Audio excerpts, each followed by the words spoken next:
From the Apocryphal book, the Testaments of the 12 Patriarchs. The Testament of Dan, seventh son of Jacob and Bilhah.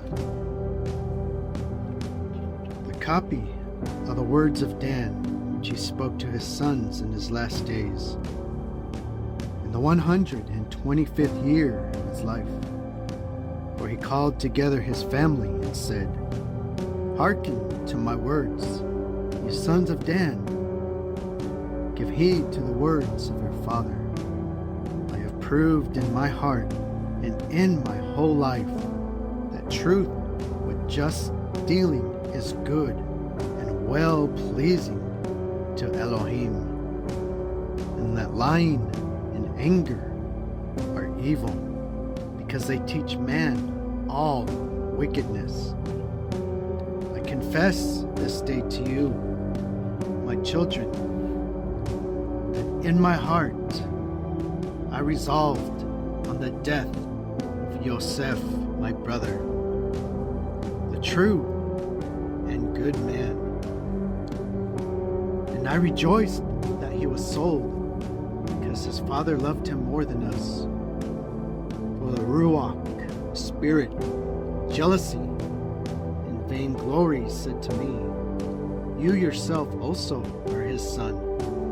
And one of the spirits, the Ruach of Baal, stirred me up, saying, take this sword, and with it slay Joseph.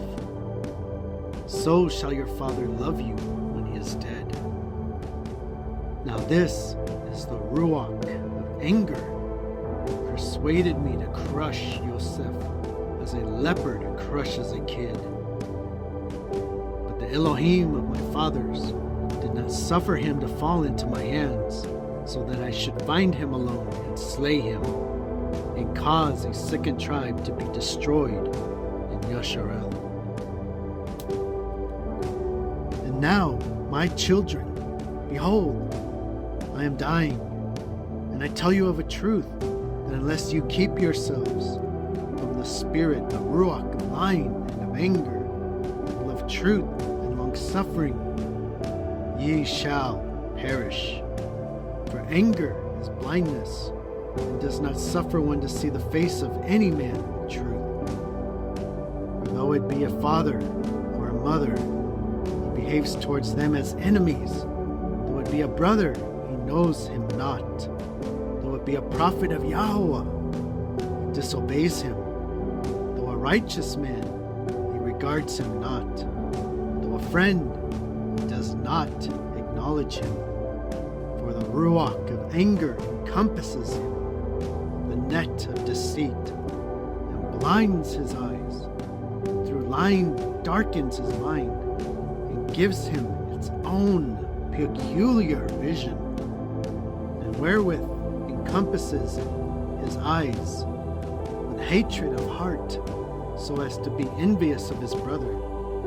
For anger is an evil thing, my children, for it troubles even the soul itself. In the body of the angry man it makes its own, and over his soul it gets the mastery, and it bestows upon the body power that it may work all iniquity. And when the body does all these things, the soul justifies what it has done, since it sees not aright. Therefore he that is wrathful, if he be a mighty man, has a threefold power in his anger, one by the help of his servants, a second by his wealth, whereby he persuades and overcomes wrongfully, and thirdly, having his own natural power, he works thereby the evil. And though the wrathful man be weak, yet has he a power twofold of that which is by nature, for wrath ever aids in lawlessness.